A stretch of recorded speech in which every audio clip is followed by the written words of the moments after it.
Hey, everybody.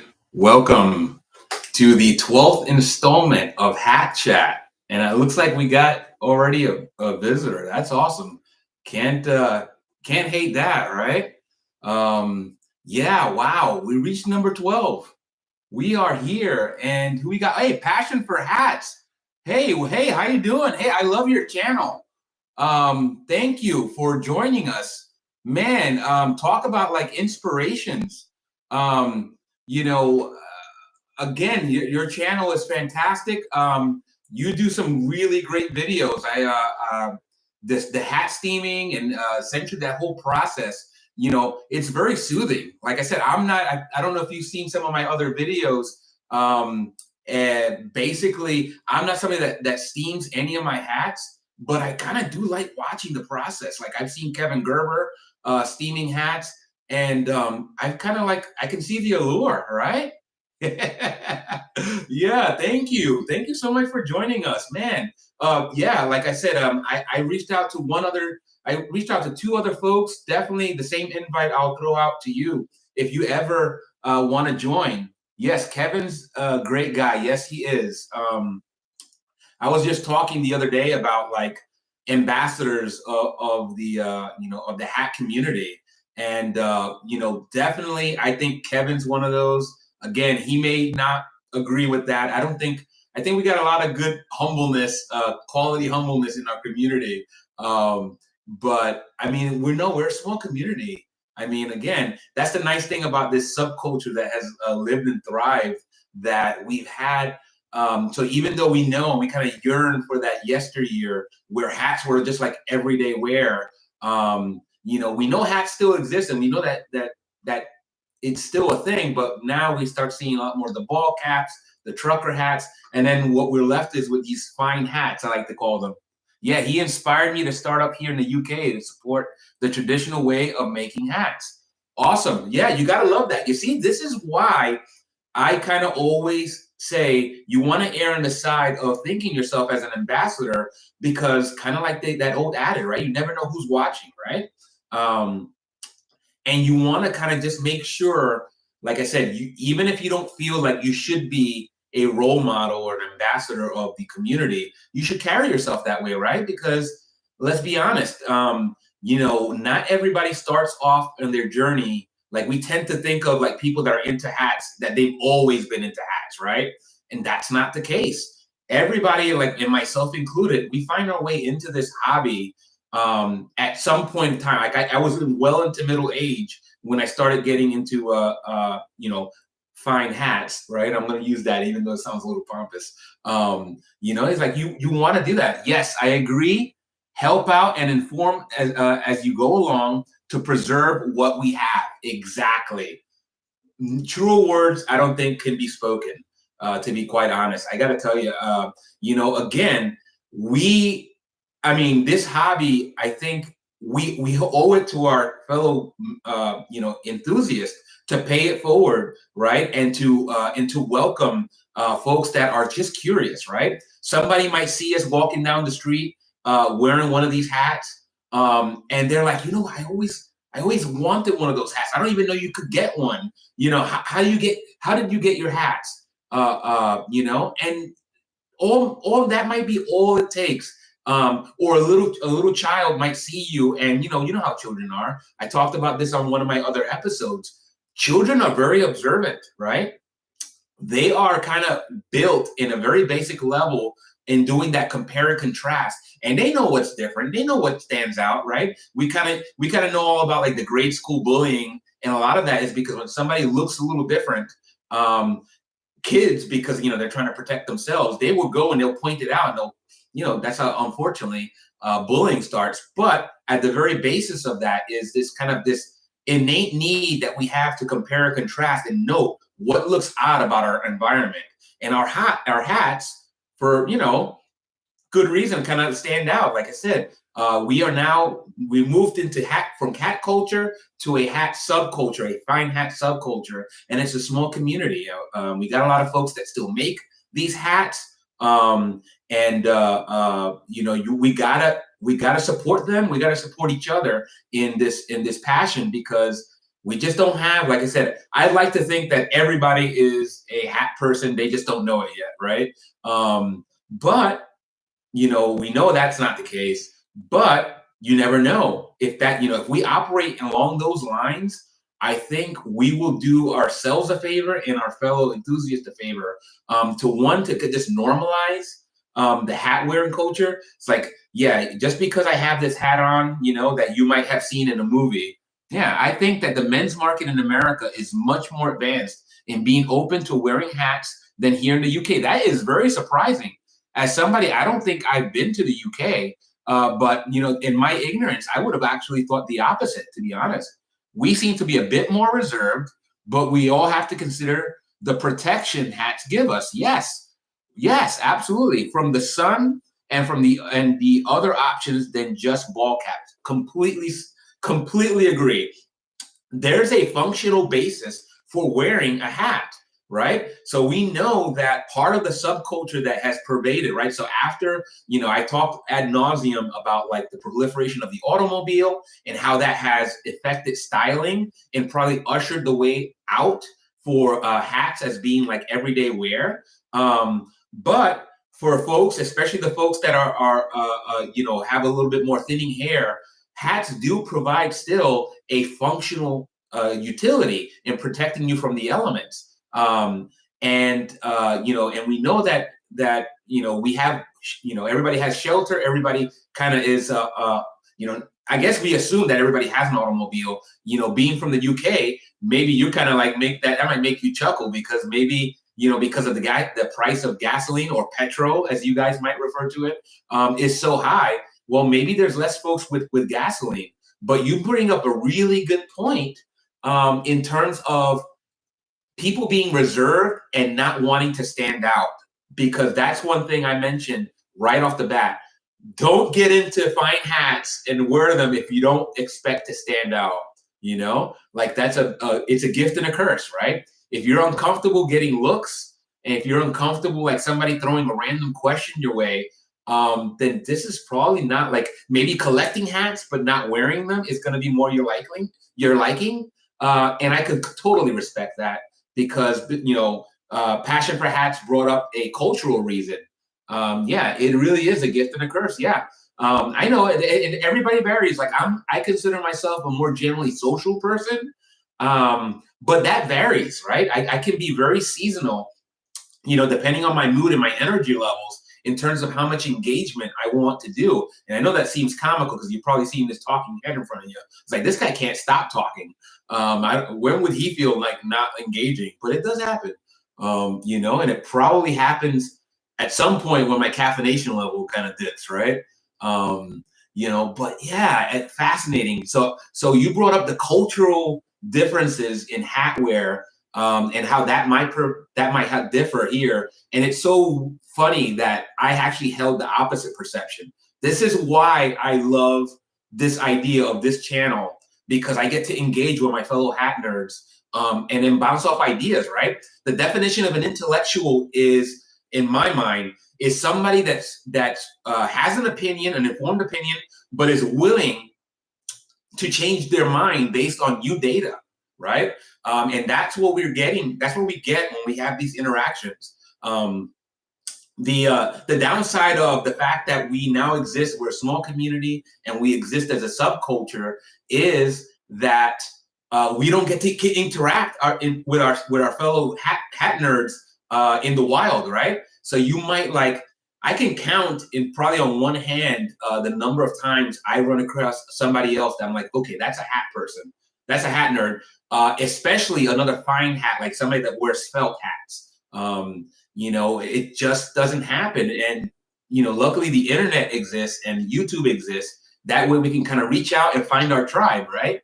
And it's a beautiful thing. And that's what I'm trying to leverage here with the channel. And I'm sure passion for hats, you mentioned the same thing. It looks like we were both inspired by the same gentleman, Kevin Todd Gerber. So Kevin, if you watch this or you come on later and watch this, you already got two folks whose channel you inspired. So, I think that should be a feather and yet another feather in Kevin's hat, no pun intended, but intended. So yeah, wow, that's awesome. That's great. I guess we do make a statement. Especially, I am 6 foot tall, and then with a 13 centimeter crown, I do tend to stick out. Yeah, people do ask about some of the beaver soft felt fur hats that I wear. Yeah, yeah. Now I haven't gotten a lot. I think sometimes what happens is like so these Ray-Bans that I have on are they are transition lenses. So what happens is when I get out into the outside, even if it's low sunlight, these will get dark really quick. Um, and they get like really dark. So I actually look like I don't know. I think people sometimes, especially if I wear the bowler hat, they kind of maybe think that I'm like an unsavory character. I just think people are really influenced by movies. Don't get me wrong. I love gangster movies just as much as, and maybe if not more than the next guy. I enjoy watching them. I think they have a place. But it really does color a lot of people's perception of these hats sometimes, and it's kind of funny to me sometimes because I'm like, wow, if only you knew that the whole basis of my whole channel and my personality is good looks, right? The idea is I'm a good dude. At least I like to think I am. Obviously we're all like works in progress and we can only do so much. We're human beings at the end of the day. But I try to put out positivity and good vibes out into the world. And I feel like that will help me become a better ambassador for this hobby. But unfortunately, because the transitions are functional, right? I do that so that my son, that the sun doesn't like hurt my eyes. But maybe I'm thinking that some people they get the look, and I'll flash the smile. At least, I'll at least have the smile. At least they know, okay, that's an approachable guy, right? And people still talk to me despite it. I think they're intrigued. Yeah, it's one of those things where I'm like, whatever, as long as it becomes normalized, and then hopefully somebody has doesn't get scared off and actually starts a conversation. For me, I just think of it as a positive. I just think that it's so easy to blend in these days. There's nothing wrong with not being cookie cutter, There's also nothing wrong with being cookie cutter. There's nothing wrong with blending in. But for me personally, like once I started wearing these hats, they just felt like home. And it felt like I was connected to a different era. And it just made me love them even more. It made me want to acquire more of them. And then just wear them every single time I can. I talked about yesterday that, I'm probably one of the few nutbags that will wear his felt hat in the summer, but it will also wear it like in places like Florida or other tropical places to a certain degree, right? So at some point when I'm a sweater, I sweat very heavily, I perspire. That sometimes I have to call it quits. I'm like, you know what? I'm going to go indoors, get into some air conditioning, and then take my hat off so I don't like wreck my sweatband completely. But yeah, these are just some of the things that you do and you deal with because you love this hobby, you love the hat, you love using the hat. And again, not to knock on those that don't actually go out in the wild. I respect that. Whatever floats your boat and whatever type of hat collector you just happen to be is okay by me, regardless of what somebody else might tell you. There's no wrong way really to approach this hobby. I think the only wrong way to approach this hobby is by making other people feel bad about their positioning, their collection, their whatever has to do with their hats. That's when you're now you become an ambassador, but in a bad way. You become a villain. You're somebody that I don't like now, even though we share. Like I got to tell you, even this week I had some really weird interactions with quote unquote hat people that were just downright rude. And on top of that, had the nerve to call me rude. I'm like, I don't know what to tell you. Like, you know what I mean? You came at me with something and I'm trying to diffuse the situation. But I can only all I can do is tip my hat and be like, agree to disagree. But I got to think that hurts us, right? Like if I have a bad interaction and I'm like a fellow hat nerd and you're treating me bad, what are you doing with the average person, right? like you're probably scaring them away from this hobby and this really great hobby, and I'm not selfish about this, I'm like a big believer in like the notion of expanding the pie, right? Just because, somebody adding new people into this hobby and this hobby exploding is not going to take away my enjoyment, right? Just like with watches, people really that have the right attitude, they will be like, you know what? I was into watches before it was like a big thing. I was into this before it was a big thing, and I'll still be into it if it becomes, if that fad goes away. I think as lovers of hats, it enables us to explore styles, materials, weight of felts, and colors to wear some crazy hats. I agree. I agree. A lot of my hats are a little bit more subdued. They're kind of like the traditional brown, black, gray felts. But Kevin is a great example of somebody. He had the signature mint Borsalino, I believe it was, that inspired the Sky piece. That's a signature in his brand right now. That mint sky piece is a classic. It says here in the UK, I'm being asked for lighter and brighter colors away from the traditional darker colors. So I think it will be a slow transition into be more adventurous to a more adventurous range of hats. I gotta agree. I know that there are folks, and you mentioned the more a different culture in the UK of more being more reserved, but I don't care how it happens, right? We've seen a trend of people with the distressed hats, right? Where they will set fire, kind of like what you do with distressed jeans. You will cut up the jeans and maybe bleach them. That used to be a fad back in the 80s. It might have, maybe at some point it came back, but I have no idea. But in the 80s, that's what you did to your jeans because you wanted to kind of be in style, right? And we're seeing people doing wild things with their hats, and I'm all for it. Like I said, I'm not a big fan of like Panama hats myself. Like, meaning it doesn't mean I don't go out and collect Panama hats because it's just not my style. But I do love them. I love looking at them and I love looking at like the more wild iterations of hats. I think if you've been around Facebook a little bit, you can kind of see that there's another sub trend of like the tall hats. And I'm not talking about those the hats with the tall crowns that you see from the 20s and 30s that I talked about yesterday. I'm talking about like they're like the steam pipe type hats, but they look different. They're not the steam type top hats that we associate with like Abe Lincoln. It's a different style, and I think it's again one of those like recent iterations, and I love it. Like these are our fellow hat brethren. They're just expressing themselves in a different way. And who knows, maybe it'll be something that passes by. It'll no longer be cool. That's a cool thing to do in a couple of years, but that is okay. I will respect it now, and I will respect it, after it's gone away, because it's just people enjoying hats in their own unique way and commiserating, right? They're getting together with other folks with the really tall hats. Again, I don't know if there's a name for that. I'm sure there is. I just don't know it off the top of my head. But if you've been around Facebook, around the Facebook groups, you kind of know it when you see it. It's like, okay, I'm not like that's got to be a newer iteration. I don't know the history of that.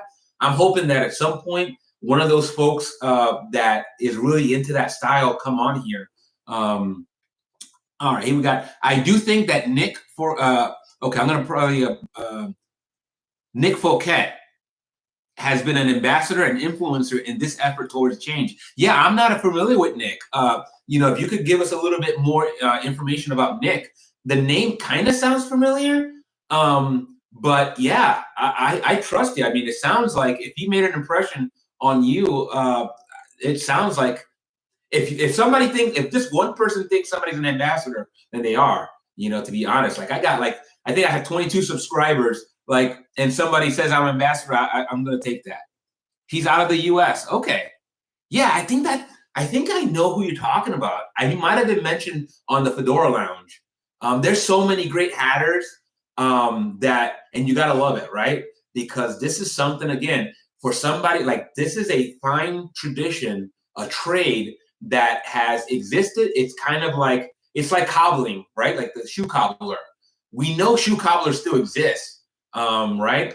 But they're a little bit more niche, right? It used to be that you had maybe several shoe cobblers that you had in your neighborhood, but now because fashion has become so much more disposable these days.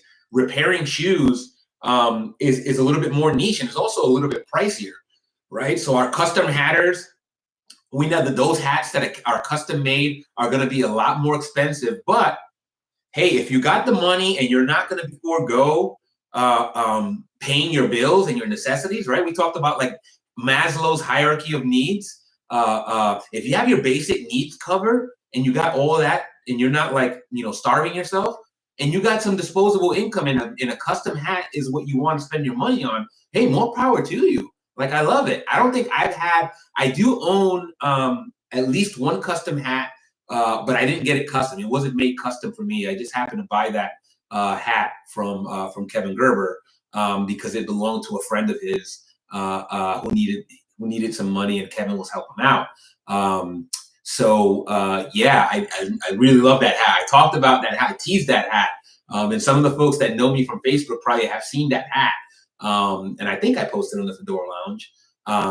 But man, that hat is wild. It's literally like it's in that spirit of the Kevin, like the wild colors.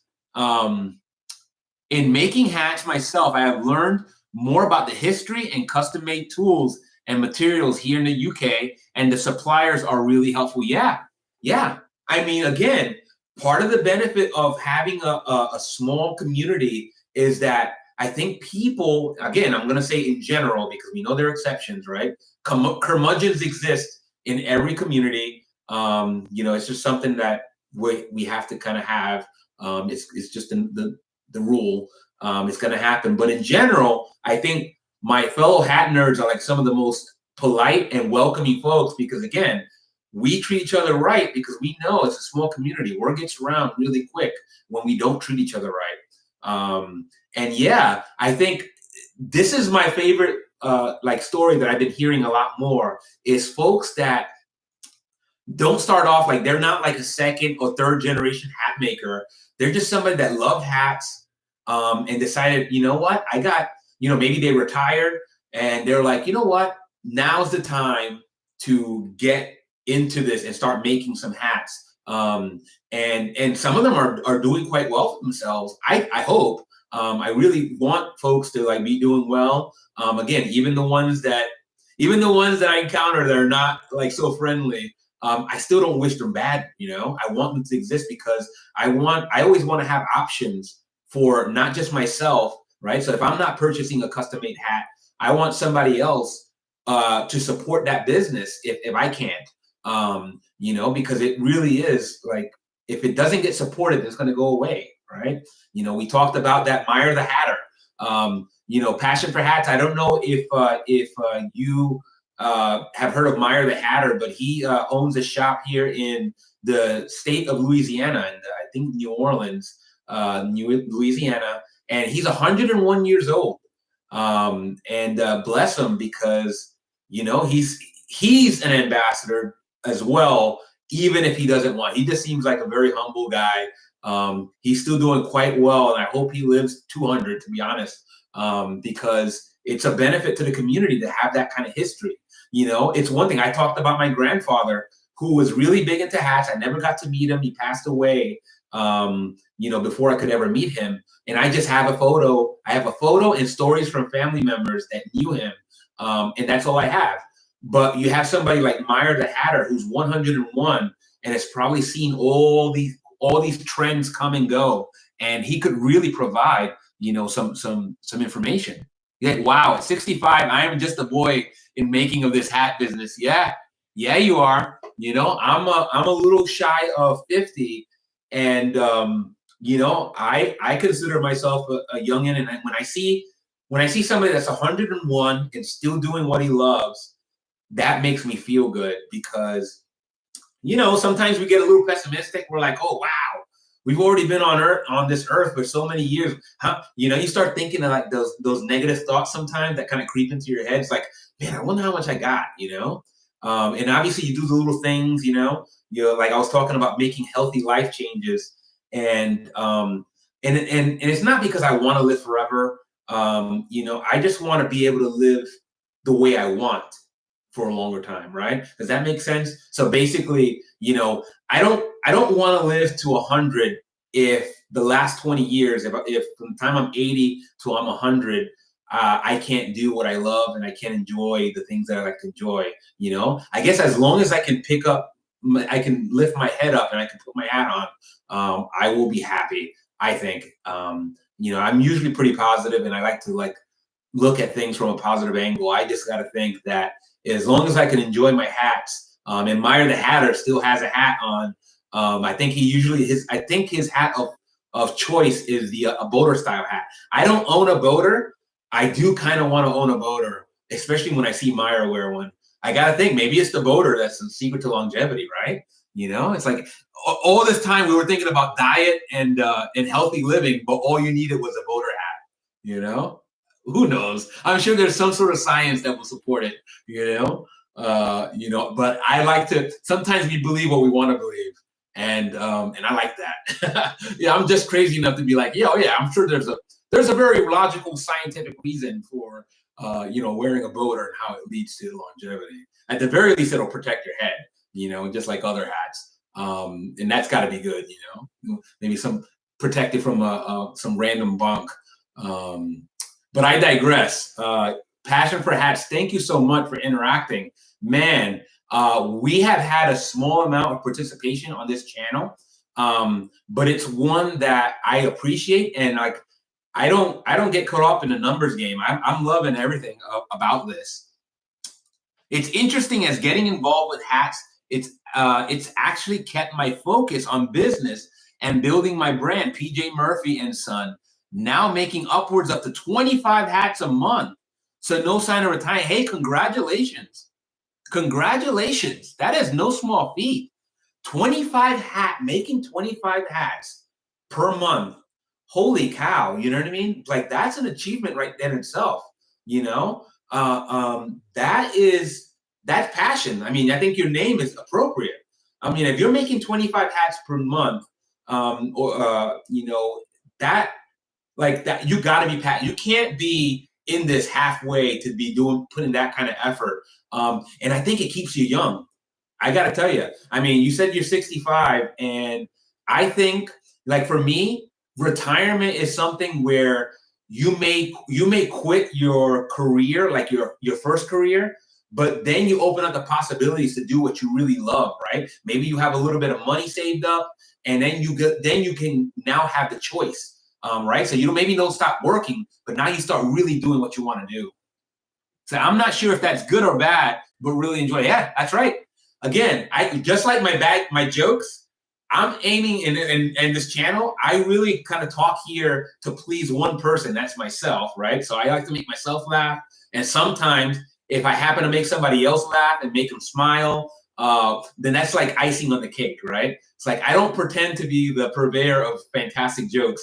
Like, one of my favorite sayings, it can't all be A material, folks, And I'll be like, is this on? Is this on? Because again, I'm just gonna somebody that deals in, when it comes to like my jokes and my puns and stuff, I deal in volume, not in quality. But yeah, good on you, man. I think you're living the dream. If you ask, I think if you did a survey of our Fedora loungers, and if they don't make hats, you would probably get an overwhelming majority saying that, hey, I'd like to learn how to do that. Yeah, let's Zoom sometime, so maybe I can make you a custom hat for the experience. Hey, you know what? I would love that. Passion for Hats, you can consider me in. I don't know if you're on Facebook. What I'll do is we'll figure out a way to reach out to each other. I'm a subscriber to your channel. I will find a way to get my contact information to you. So if you have an email address that you're comfortable sharing, please do that, or some information so I can reach out to you, and then we can talk more. And I'll be happy to give you my phone number if you want to text, or whatever, however means that you're comfortable communicating. Yeah, I'm down. Man, thank you so much. You have already made the show. I don't know if you know this or not. You've already made the show fantastic and a success. And I'm not saying that lightly. You've already made my day. Thank you so much. This was fantastic. This was the reason I started this channel, to be honest. So yeah, let's do that. And if we're able to jump on a Zoom call on, while I'm going live, even better. I'm happy to do it however you'd like. We're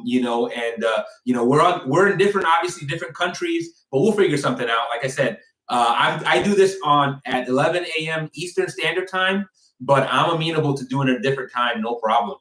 Thank you so much. Yeah, what a great interaction. Shout out to Passion for Hats. If you don't subscribe to his channel, I highly recommend that you do. He has great content. I think he definitely is an ambassador. Now that I know a little bit more about like his hat journey, even more so, he is definitely yeah. That's around 4 p.m. here. All right, that sounds good. I mean, again, I have some flexibility. So we'll work it out. Like I said, maybe maybe we'll get something where me and Kevin can all get on. I love it. I just want to collaborate, regardless of whether we have another YouTuber. Passion for Hats happens to be besides being somebody with passion for hats, he is in the business. He makes hats, as well as he's on YouTube. So definitely hit him up with a subscribe if you see this. If you watch this live stream, either while we're live or while I like to call it in syndication, right? So after I go live and the video gets posted, if you happen to watch my videos then, definitely check out his channel. Hit him up with a like and subscribe. Support your fellow hat nerds, because again, even if you don't end up buying one of his hats, even hitting him up with a subscribe at least lets him know that people are paying attention. And I ask the same thing. I'm like, all I want is, if you want to engage, let me know that you're there, because it really does help us and it motivates us to create this content for you guys. Because all we want is we don't want money. Like, I mean, I like money, don't get me wrong. I'm sure Passion for Hats, who's in business, thinks the same way. I don't do this for money. I do this because I really have a passion for it. And I want to be able to put out content for, and again, there's going to be folks that have been doing this way longer than me, and they know everything. Nothing that comes out of my mouth is brand new. It's going to help them. But I don't do that for those folks. That's what I call hardcore folks, and they're gonna watch me or watch something hat related regardless, and they'll probably watch another expert. Yeah, agree. The money just helps invest more. Agreed. Yeah, remember, money is not the root of all evil. At least I know that's a popular saying, but I don't agree to it. I think money just makes you more of what you already are. And if you're somebody that's passionate and generous and giving and an ambassador for your fellow man, and for this hobby, then just having like more business and more money is going to make you that much better, and that is going to magnify that goodness and that inherent ambassadorship. Again, having money doesn't make you a bad person. I know that people disagree with that.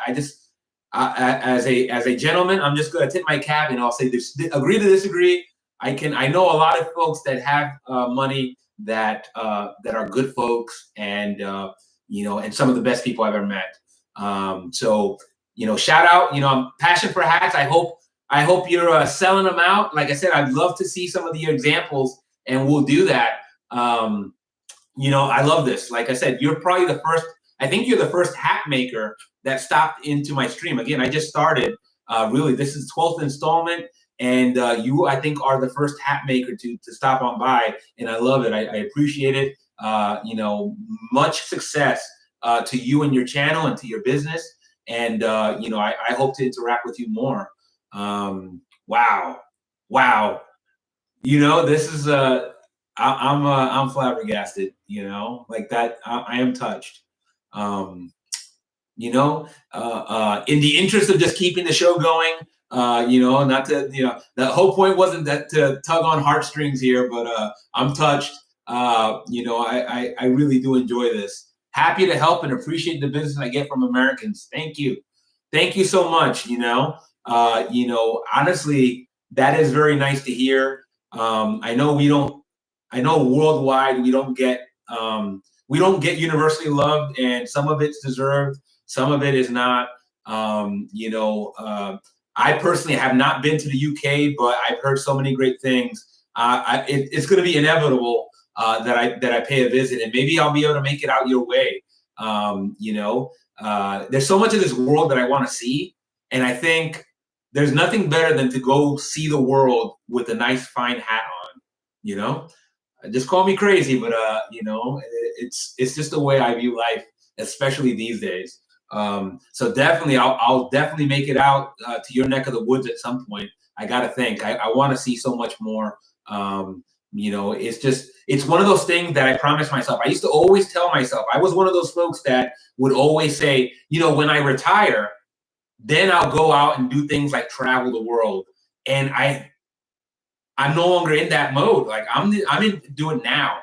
Like if you're in that mindset and you're like convinced yourself that you want to see the world after you retire, I say don't wait. If you don't know, I think we take our health for granted. Thank goodness my parents are both still alive. They're into their 80s already, and they're doing okay. And hopefully that's genetic, and I get some of that longevity gene. But just in case that skips generation, I'm gonna go out and try to see the world. I got to see Italy, but I didn't go to see Borsellino. I still got to go. I actually met in San Diego somebody from Alessandria, Italy. No, actually, sorry, somebody from Italy. But he told me, I told him, hey, I want to go to Alessandria, Italy, and he said, why? Like nobody wants to go there. And that's when I told him. I said, well, I'm into hats, and Borsellino. That's the base for Borsellino. I believe Borsellino has a museum in Alessandria, Italy. And one of these days, I'll make it out there too. I've been to Sicily. I've been to Genoa. And a couple other places that I can't recall. Naples, but I didn't make it up. I kind of stuck to the coast because it was on a cruise. So I didn't make it up north to Alessandria, and I don't care if I just get to see the museum in Alessandria, and then I'm sure there's probably many fine museums that I haven't yet to sample in the UK. But I'm gonna get it all done. I might run out of time, but I will get it done. I will go visit all the places I've always wanted to do. And if they have a connection to hats, like Germany, Austria, the UK, Italy, and all the other great places that have a hat tradition, even if it's not in vogue currently, if I'm able to sample some of that tradition, I'm going to sign up. Like I want to see that because it's worth it to me. It's worth me spending the money. You can't take it with you, right? We can't take our hats with us. We can't take our money with us. The best we could do is just use it and spend that money and enjoy these hats and enjoy the experience of the things that we love. And I love hats, so why not? Anyhow, thank you to Passion for Hats for joining us again. I had no idea he was going to stop by, but these are kind of like the happy accidents, like the Bob Ross, the painter, would always say. He's a happy there were no mistakes. There are only happy accidents, right? So you gotta love somebody that says that, Yeah, great to meet you. Likewise, thank you. Again, we will exchange information. I will definitely reach out, and then we'll figure out how to stay in touch. Besides just the live stream. And I completely appreciate it. We got a Passion for Hats. Thank you. Welcome to all the folks that stop on by. You're not obligated to interact with me. Again, that's something that I started off asking, but I shied away from only because I started realizing that, well, just like out in the regular world, we have your introverts, ones that like to engage, your introverts that don't like to engage, and rather like just admire from afar. That some folks are just like that on social media. So I don't want to pressure them and like scare them away. So I'm going to stop asking for participation. The folks that want to participate will probably already know they're welcome to. And it doesn't have to it won't this is why I created this. So you don't need permission for that. You come on anytime you want. So yeah, I guess right to the hat of the day. And I know I kind of skipped over that. But yeah, we'll get right to that. Hat of the day is this Stetson bowler. Stetson bowler which is a relatively new member of my collection, but It's actually the oldest hat I have. So if you kind of enjoyed kind of some of the series that I produced recently, I started showing a lot more photographs, um, and I managed to do that without like botching the whole live stream. So I'm gonna try doing that again. I'm gonna spare you, but like I've been taking my hat off and I'm essentially showing my horrendous hair. So what I'm gonna do is I'm going to instead just show you some photos of this bowler and then tell you a little bit more of like what I found in the short amount of time that I've owned this fine hat. I will tell you what I know, and I'm sure you will share what you know. Either here on this live or afterwards. And I'm always, again, I'm somebody that has no problem being corrected or being adding to what I'm saying. I'm a lifelong learner. I signed up to learn. I'll stop learning the day that I leave this fine earth. So definitely, if you know something, like I always say, if you see something, say something. I mean, I've been wrong many times. It's not gonna stop. I'll continue being wrong. I just happen to be an expert in my own opinion sometimes, and if it's a matter of opinion, then that's a different story. But what I'll do is I will try to queue up this slideshow. I guess that's the only way I can kind of really describe it. Would be a slideshow, and let's see if I can do this without causing a catastrophe. Let's see. I'm going to share my screen. Let's see. We got a new guest. Welcome. We just have just to get you up to speed for a person who might have just joined. I was talking to Passion for Hats, who's based out of the UK. Fine channel. Definitely recommend this channel. He also happens to be a hat maker, so definitely check out his wares. I'll probably try to get him on here. He also is a fellow content creator and just a fellow hat nerd. And we had a back and forth. But I just introduced the hat of the day, which is the Stetson bowler. And then what I'll do is I'll pop up my slideshow here. Let's see if I can do this. Okay. And it looks like it's on screen. Yeah, that is at least a front-facing shot of my Stetson bowler, the one that I have on my head right now. Just kind of, again, it's probably an unremarkable bowler example. I mean, again, this wasn't like I only owned one bowler. So if you've seen some of my past live streams, you saw that I had a brown bowler, but it was a modern piece. It was all wool. Again, no problem with that. It wasn't vintage. This just happens to be a vintage example. And when I saw this hat, I knew I had to have it. Again, I'm still searching for that elusive brown, vintage brown bowler. I actually saw an example. I believe it was Rick P on the Fedora Lounge that posted it. I could be wrong about that. If it's not you, Rick P, I apologize. But just recently we saw, and it might have been because I mentioned the elusive brown bowler. But this gentleman had talked about some of the bowlers that he's missed out on, like on eBay. Everybody that's a vintage hat collector can commiserate with that, right? You go on eBay and you find out that just literally 3 minutes earlier, after you logged in, the hat, your Holy Grail hat, was just sold for a very reasonable price, and then you're like, But as I told Rick P or this gentleman, whoever he might have been, on the Fedora Lounge, I'm somebody that believes you're never too old for sour grapes, right? Because I didn't really want that hat anyway. Or maybe a healthier option would be it probably went to a better home than I could give it. It's kind of like with pets. You kind of like when you rehome hats or hats never make it into your possession, you're like, they're probably in a better place, in a better home. Somebody that's going to wear it a lot more than I would. They'll take care of it a lot more than I do. Maybe it'll get exposed to more hat nerds.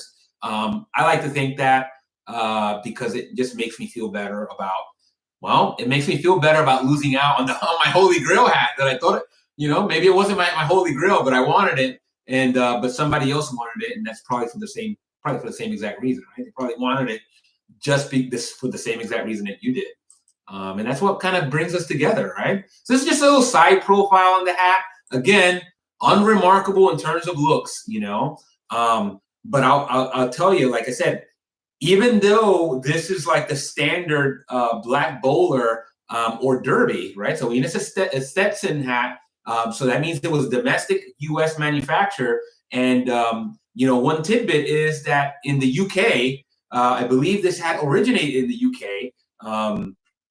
They term it the bowler, and I think everybody kind of uses the term bowler. So even in the United States, they'll call them bowlers. But in the U.S., when the bowler hat made its way and started to become proliferating, it was a hat that became synonymous with the Kentucky Derby, right? So therein is the origin story of the Derby nomenclature. So the idea is that if it's a UK based, or I guess the UK based, the UK version is still the more universal nomenclature, but in the States, you might term this a derby hat instead of a bowler hat. I think they're interchangeable. I don't really know if there's a distinction in terms of styling. That's something, yeah, yes, originally called the bowler or Coke hat. That's right. That's right. Great. I'm going off the top of my head, but Passion for Hats mentioned the Coke hat. And the gentleman was Koch, right? He was what was it? Was it David Koch? I forget his first name. Made originally by Locke and Co. in 1849. Exactly. Great. Thank you for adding that. Locke and Company has been operating since 1849. Edward Koch. Thank you. Thank you. Edward Koch, 1849, and they still exist today. You can still get a Lock and Company hat from Lock and Company. I mean, am I right? Passion for hats. I believe so. I haven't been to the UK, but my understanding is that Lock and Co is very much alive and well in modern day. And wow, that would probably put it as one of the, if not the, but one of the oldest continuously running hat businesses. Yeah, that's right. The oldest hat shop in the world. There you go. The oldest hat shop in the world, Lock and Company. And they're essentially synonymous with this bowler hat. I mean, to me, like my grail would always have been getting a bowler hat, like, and then preferably a brown bowler. It's like because I don't want to add a million hats to my collection. Like for me, the grail would be getting a brown bowler hat from Lock and Company. Even if it was a new example, I mean, it's just a brand that's synonymous with hats, right? It's kind of like Borsellino in Italy. You got Lock and Company in the UK, and then domestically we have Stetson still alive and well. We no longer have Hat Corporation of America, but Canada has McGill. We have companies that have been around for so many decades. Again, we know Borsellino underwent bankruptcy in I believe 2014.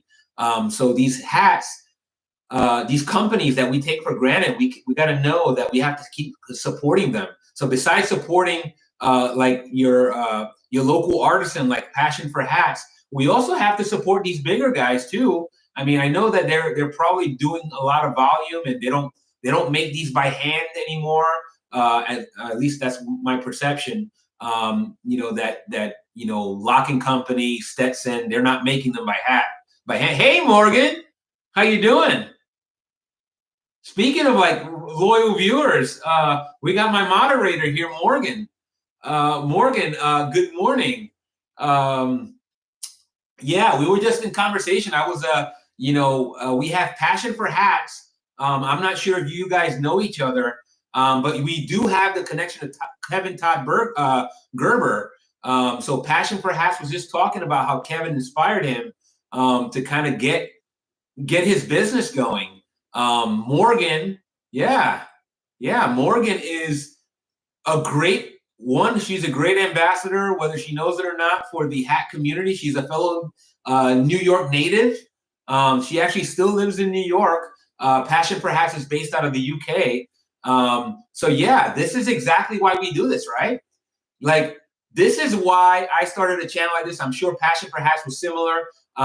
We do this so that we can interact in a distributed fashion with our fellow hat nerds that are probably overseas. And yeah. See that? I got my two viewers here. I think that's only 2 viewers here, and that's great. I'm happy as a clam because again, all I want is to at least have one set of eyes. That would be all. That's like my threshold. If I got one set of eyes here, I'm already good.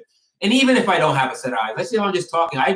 I've done live streams where I don't think I've had even one viewer, at least in live, and I was okay with that because for me, it was almost like exercise. It was like therapy to be able to talk in front of a camera and have, like, for me, the point of this is to build a body of work that, as long as Google and YouTube still exists, then this catalog of videos will still exist. Maybe beyond me even, it's a little morbid, but it's the reality. Nothing lasts forever, right? Like the Guns N' Roses song, November Rain. Yeah, this is very much a passion project for me, and I thank you guys for interacting with me. So Morgan, just to get you up to speed, I was showing my Stetson, my black bowler from Stetson. It's a vintage piece. I had I was doing the slideshow here. Yeah, hopefully we build a small legacy for future hat lovers. Yes, that's what it's all about, right? It's legacy. Because again, everybody wants to kind of go through this process and leave their mark, right? I don't need to be as famous as, let's say, Edward Koch, or any or Meyer the Hatter, or even Kevin Gerber. That'd be nice. It's not like I'm opposed to it, but it's just not what I need to get out of this to make this worth the time. For me, it's very much like these little interactions. Just so I know, like once I close up the stream, I will be thinking about the stream all day. And then I'll like get a kick out of the fact that, hey, maybe somebody's watching my video, that it wasn't in the live video, but was watching my video and got some real enjoyment and maybe got even some real information, and that's the purpose of this, right? I can only talk about and go on this live stream for so long. At some point, I have to go and I have to stop. But it could be the middle of the night. It could be like 3 a.m. here in the U.S. and the East Coast, like where I am, and somebody in some other country, maybe in Singapore, some sort of way different time zone, could be enjoying my content and getting something out of it. And that's the allure of doing this for me. And I think that's the same for a lot of YouTubers. So anyway, Morgan, we're showing my black bowler. Again, my thing was, when I saw this, I was like, okay, it's a bowler. I want one. It seems like a vintage bowler. That was already the hook for me. Yeah, that is the beauty of that. Thank you, Morgan. Thank you. I do love this hat. It's relatively new in my collection, but I really like.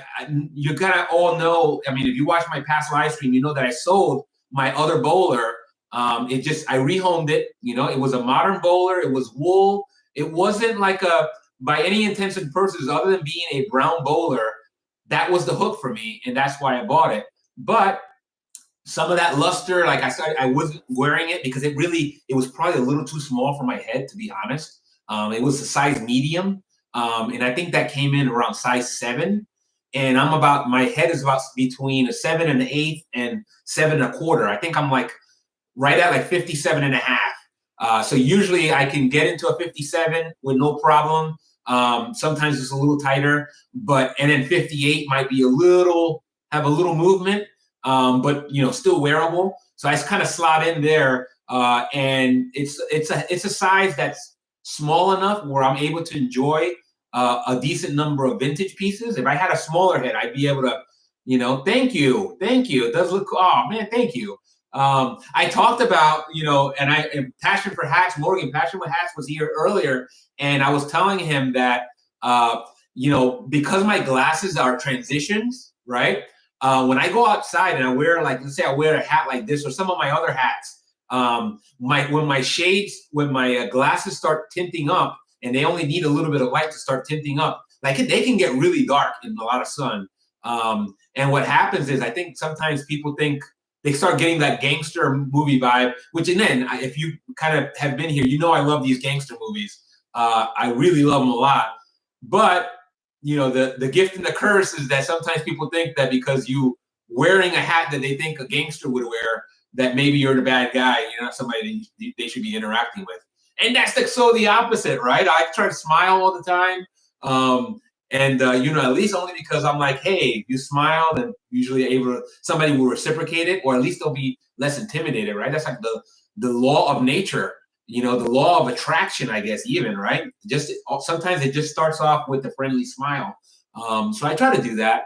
It doesn't always work. Sometimes people are a little off put, or they're just like not social, and then like they just don't want to interact. But yeah, so the shade sometimes kind of adds that thing. I know the Blues Brothers kind of made the fedora and the shades cool, but I still think there's that kind of a stigma about wearing shades with fine hats, that it gives off a little bit more of a gangster vibe, and a lot of people are uncomfortable with that. For me, like I said, I'm not uncomfortable with it, but I'm like, in my brain, when I see somebody have a reaction that I think they're having like that, I'm like, if only you knew, if only you decided to talk to me and find out more about me, you would see how like not that I am, right? And hopefully, if you watch this YouTube channel, you'll know that's not, even if my look kind of looks like that, and I do enjoy the movies, that's not who I am. Far from it. You know, I love people way too much to ever do something that nefarious. Even though I love the drama of the movies, you know, it's just not my style. But yeah, the black bowler. Let me actually move into the actual. So this is kind of what I saw. So I'm like, okay, this is definitely vintage. Again, everybody has different definitions of what vintage means to them, right? You know, for me, vintage is like anything over 20 years old in my mind already. Like, I think that's actually a more concrete definition. Some people be like, well, I don't care how old it is. It has to be before the 70s, you know, to be vintage. And then some people are like, oh, no, it's not vintage unless it's before the 50s, you know? It doesn't matter. I don't care. I'm not one of these guys that like, if it's not vintage, it's crap. I just happen to love the vintage hats only because I love the history. I love the idea of knowing as much, finding out, right? It's like the mysteries, like uncovering little pieces and clues about what this hat might have went through, like where it might have originated in terms of a decade, when, like who might have worn it. Like we talked about, right? We had that video that I showed of the Mallory hat that had the jump wings. It had was called the parachutist badge. So what that told me right there, even if it's not the truth, is that maybe a member of the military, the U.S. military that went to jump school, wore that hat and was maybe the first owner of that hat, and that probably would have put him in right around World War II. So yeah, cool story. Again, there's an art and science to this. And, you know, there's usually no definitive way unless you got a receipt. And I show the hat that I actually had the original purchase receipt for. That was my Dobbs 15 Hamburg, my gray one. So if you haven't seen that video, you can check that out and kind of learn a little bit more about that hat. But in this one, when I saw this and I saw, okay, this is definitely vintage. I don't know much about Stetsons. I think I only own one other Stetson hat, and it's a modern hat. So, all right, this would be my first vintage Stetson. I just had no idea how vintage it was, like how old it was. Now it just happens to be my oldest hat that I own. So you can see here, you know, some of the hallmarks, right? So like if you're a vintage hat collector, you already start noting on, okay, it's got a brown sweatband, right? So that's already kind of a good sign. It has Copley, and I don't know, I'm not from Boston, but I do know that Copley Plaza, the Fairmont Hotel, is located in Boston, Massachusetts. And I see that this hat was commissioned for the Copley Plaza Haberdasher in Boston, Massachusetts. It looks like it says Huntington Avenue. I'm not going to bother squinting to give the number, but somebody that knows Boston better than I do could probably tell us a little bit more about that. But there's so many clues here. Actually, when I think about so many clues, there's two clues here that I either noted immediately after getting the hat, or I researched and then confirmed. So shout out to Hatted Professor. Shout out to the various other forums. There was a different forum that I looked at. I think it was called Publius. I don't know. I could be mispronouncing that. It's called Publius or Publius Forum. I don't know. That was just a website that I saw that had a section on dating Stetson hats. And I learned so much from that website. So the Hatted Professor and Publius or PubliusForum.com, great sources of information for dating hats. So Hatted Professor is really good for dating your Hat Corporation of America type hats. For Stetson, that Publius Forum, I think it's a great resource. Obviously, we always have the Fedora Lounge, and we have my Fedora Loungers or my Fedora Lounge Lizards, which are a wealth of information. Lots of good information on there, and I learn a lot from all of it. You know, I'm a researcher by trade, and this stuff is my passion. Besides hats, I just love history and I love researching. So two things, and I don't know how I'll start, but I guess I'll start off with one, taking a look at the logo, right? So we'll take a look at that logo, and right, so we see on the left side of the logo that roundel, I think it's called, passion. I don't know if you know the full name. I always just refer to all of this as the hat liner, but I believe it's called the roundel or the logo. But you can see here that the beaver on the Stetson logo, there is like a little shield, right? There's a shield between the two animals. I don't know what that other animal is. It looks like some sort of bird. It could be an eagle, because that's, I think, very popular for logos altogether. So there's a beaver, and there's I'm going to say it's some bird of some type, and then there's a shield. And on the left side of that shield, you can see that there are a bunch of stars. That is relevant. That's a relevant clue, you know, and you guys probably may already know this, but I'll tell you that's one clue, and we'll talk about that in a second. The other clue here about when this hat came, you know, more or less when this hat was made, was the quality designation. So you see up there where it says standard quality. Believe it or not, that is an indicator here of how old of how old this hat was. And you can see the hat's in generally really good shape. I think they have some kind of tape here. So I was really pleased at Punch. Maybe somebody put that tape there to serve as sort of a protection for the hat lining. I don't know the story behind it. You know, I'm sure there's some sort of functional reason that this tape was placed on here by somebody. So it looks like, now that I zoom in, it was 16 Huntington Avenue. So let's just remember the shield and remember standard quality, and then I'll move on to the next into the next picture. So this is borrowed from that Publius forum. So I'm citing my sources in their hat dating. So you can see Stetson logos from the 1930s, right? So here, I'm going to read here for a lot because I can't remember this. In the 1930s, Stetson changed its quality designations. These particular quality designations only lasted during the 1930s, before Stetson again altered its quality naming scheme. In the 30s, Stetson used the following designations. From the low end came standard quality, right? So standard quality, this hat was the lowest quality hat. Again, it probably was low quality then, but good enough to me. Said that is in good condition. I think from what I can find, the shop was open between 1916 and 1960, if that helps. Awesome. That's a huge help. Thank you, Passion for Hats.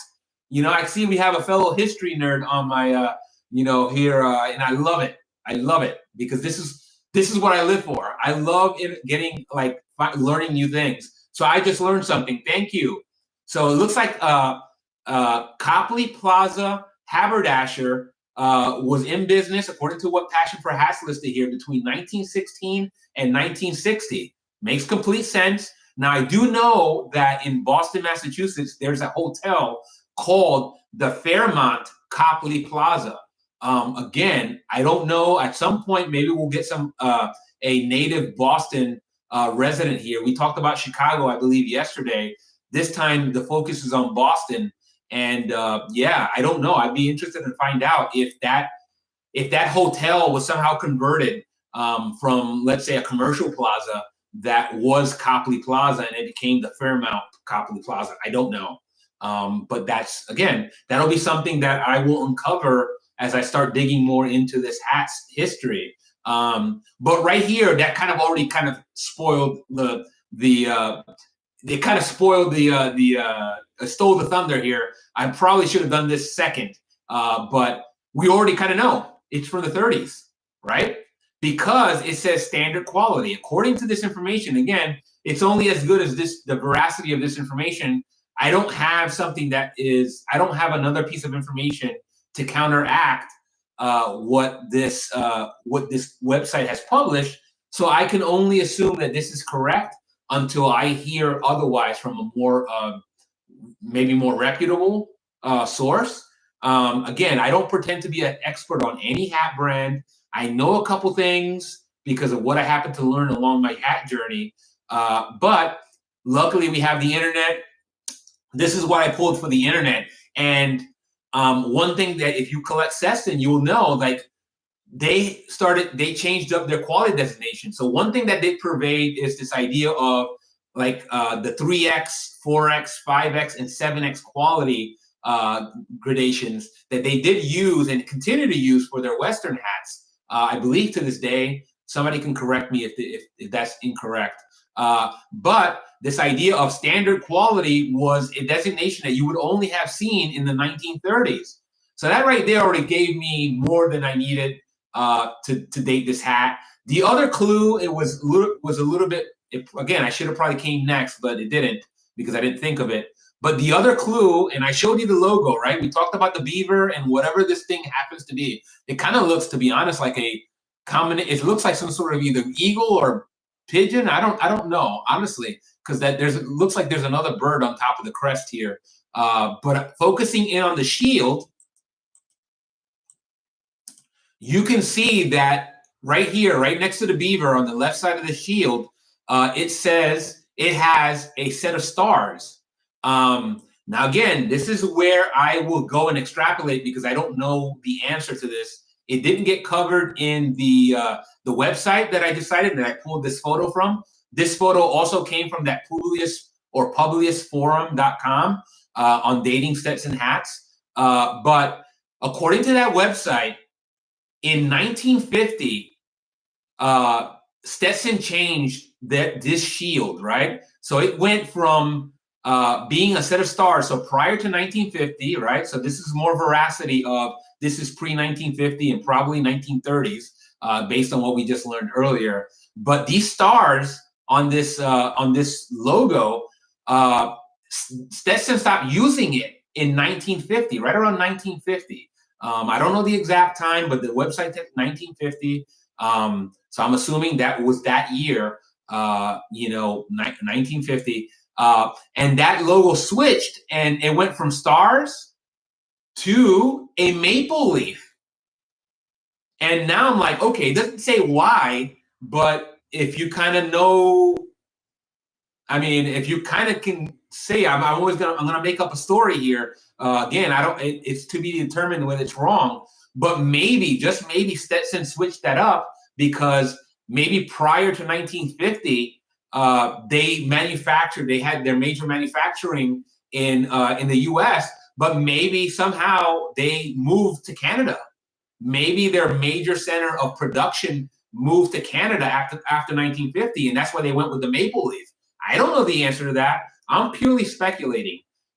So if somebody knows the answer to that and can either confirm or disconfirm my story that maybe Stetson changed their logo because they moved from the US, like meaning maybe the company didn't move, but maybe their manufacturing moved, or they started doing more business in Canada. I don't know, something along the lines that they felt compelled to switch their this shield, this top left part of this shield in their logo from stars, which I'm gonna assume had to do with the American flag, to a maple leaf.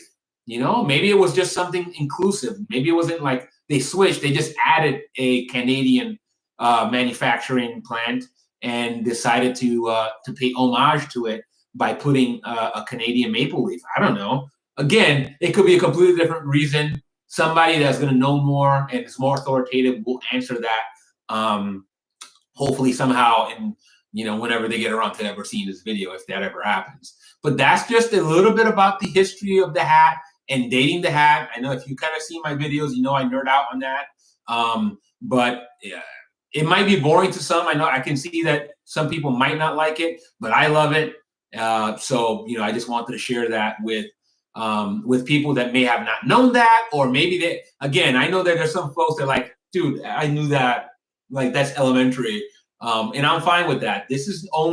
I only do this video for those folks that may come upon, maybe they're a budding hat nerd, and they're not into vintage hats.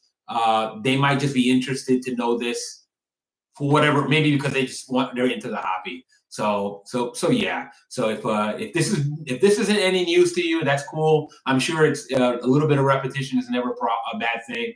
But for those that are new to this game and are thinking about getting into the vintage hat game, maybe this helps you out in terms of maybe dating a piece that comes your way. I know I learned a lot, and I really love this history. And I love it from all countries, like not just domestically. I love the UK hat history. I love the German hat history. The Austrian hat history. Basically just the worldwide expression of hat culture is fascinating to me. I just know less of it from a lot of the more niche players. So I know a little bit more about the Borsellino stuff, a little bit more about the some of the UK manufacturers. But it doesn't mean it's any more or less cool than all the other manufacturers that exist around the world. It's just I geek out on history, and this is what's available to me in terms of collecting. So yeah, just to round out the photos, this is not exactly the best light, but for anybody that might be interested in in seeing kind of more close up about some of the sweatband, this is the Stetson branded logo. You can see John B. Stetson based out of Philadelphia. So any folks from Philly, very rich tradition with the Stetson Hat Company. And it says here comfort. I don't know what that means. I'm sure like hat manufacturers branded a lot of their features, and some of it was just kind of like marketing hoopla. It's like, does that mean that they make an uncomfortable band? You know what I mean? Like I always like joke, I get a little snarky like that when I see stuff like that. The comfort band, which is a stark contrast to the bands that we make that have spikes in the sweatband. You have to pay more to not get a bloody forehead. I don't know. I thought that was funny. So I'm going to go with it. Yeah, so that was a little bit of sweatband. Let's see a little bit more. Again, I don't know how much of this is even important, but here's the Copley or Copley. Somebody will tell me how that's pronounced when you know. But Copley Plaza, you look like the little crest from Boston, Massachusetts. And there's like 3 letters, WCD. I have no idea what that means. I've noticed a lot of these like 3-letter designations. So like there's one on my gray Dobbs 15 Hamburg that says ESM. The one that I have the receipt for from 1957. That one says ESM. I have no earthly clue what those initials mean. Maybe, just maybe, some of these things were custom editions that you paid for when you got a brand new hat. So for all I know, maybe they're the initials of the person wearing, that ordered the hat originally. I don't know. I don't know if that was a feature that was available. I'm making up a story because, well, I like storytelling. It's just regardless of whether the story is based on any kind of actual fact. I just like to make stories that make sense. And then I'll refine the story if I find information that counteracts it. So, And then finally, just the back of the hat, you can see it's a 7 1/4. Definitely a hat that's kind of like a really good fit for my head, if not slightly big. And then you have that little back bow just to kind of complete the photos. It's in really good shape considering it came from the 1930s. I think this was actually like passion for hats. I was also very surprised that it was in the shape that it was in. I know I saw the little piece of tape and I was like, okay, that's interesting. I'm sure that had some. Maybe that was like a skid, a skid guard, right? Maybe somebody, if you have a bald head, maybe the hat shifts left. When you have a little piece of tape there. I don't know. I'm just making stuff up.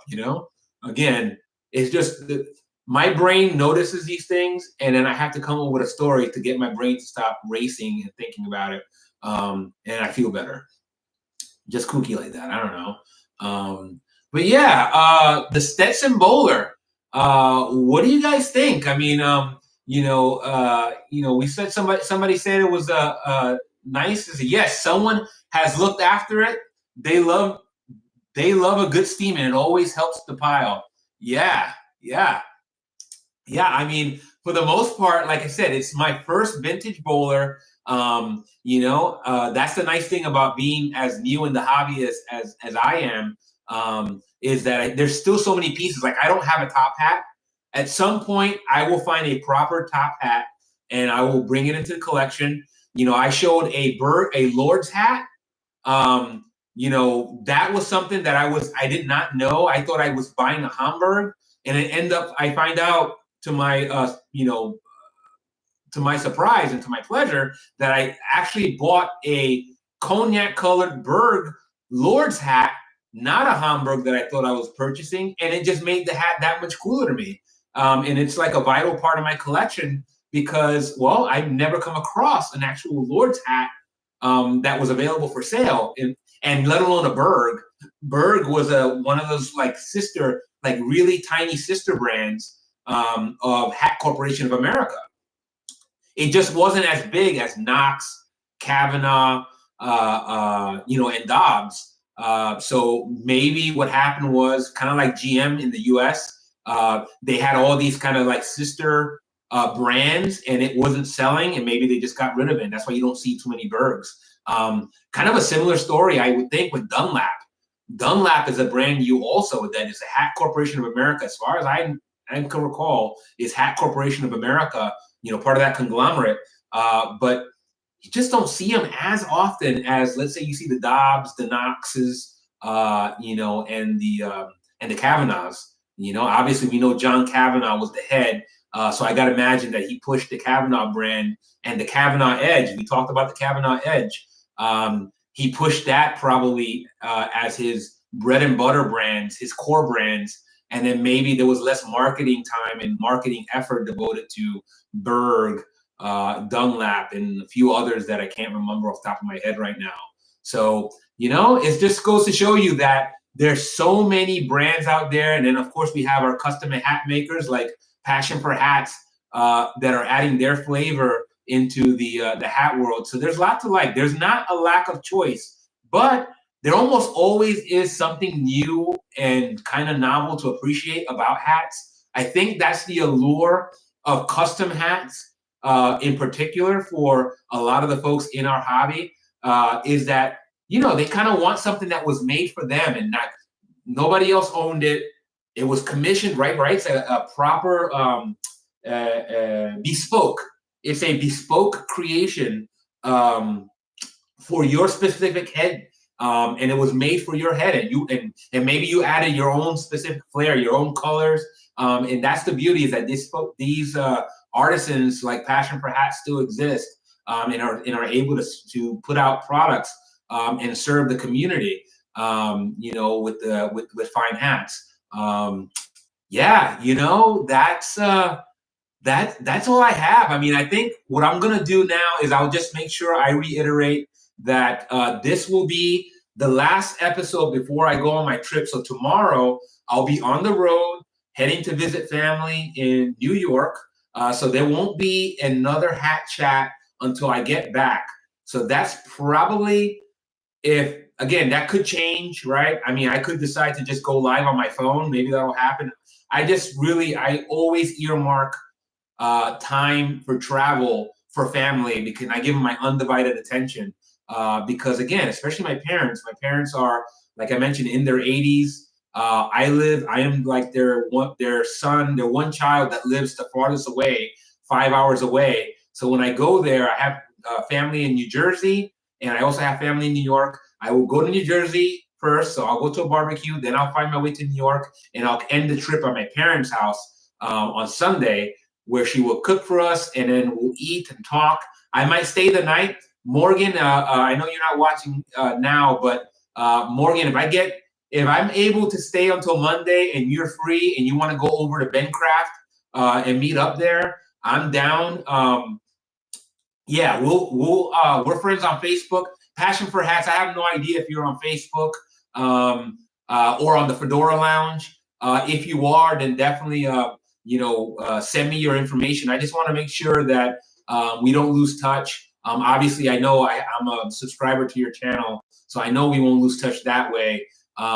But like I said, if I can ever have you on here as a guest, or any which way I can come, or maybe I can come on as a guest in your show, however you like to do it. No pressure, right? This is not an obligation.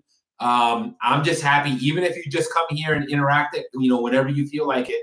I'm pleased as punch. I'm very much of somebody allowing people to do social media and do life the way they see fit.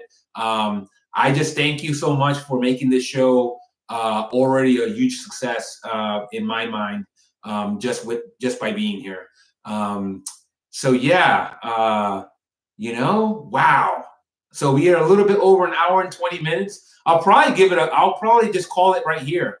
So I want to thank Morgan Brown, my moderator, for coming by and stopping by. I especially also want to thank Passion for Hats, a fellow content creator. He's also on YouTube. So catch him at Passion for Hats. You can also, if you want a custom-made hat, check him out. I have to go soon, so love the show. Let's do it again. Hey, my pleasure. I'm going to call it quits anyway. But thank you for stopping by. Check out Passion for Hats. Obviously, check out for my next hat chat. That'll probably happen. Well, if all goes as well and I make it back safely, you'll probably see it most likely on Tuesday. All right. So this has been Luke with Hat Chat number 12, the Dirty Dozen. I rattled off a dirty dozen before I went on break.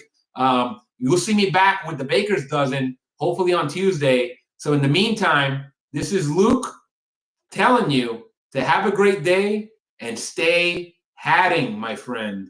Ciao.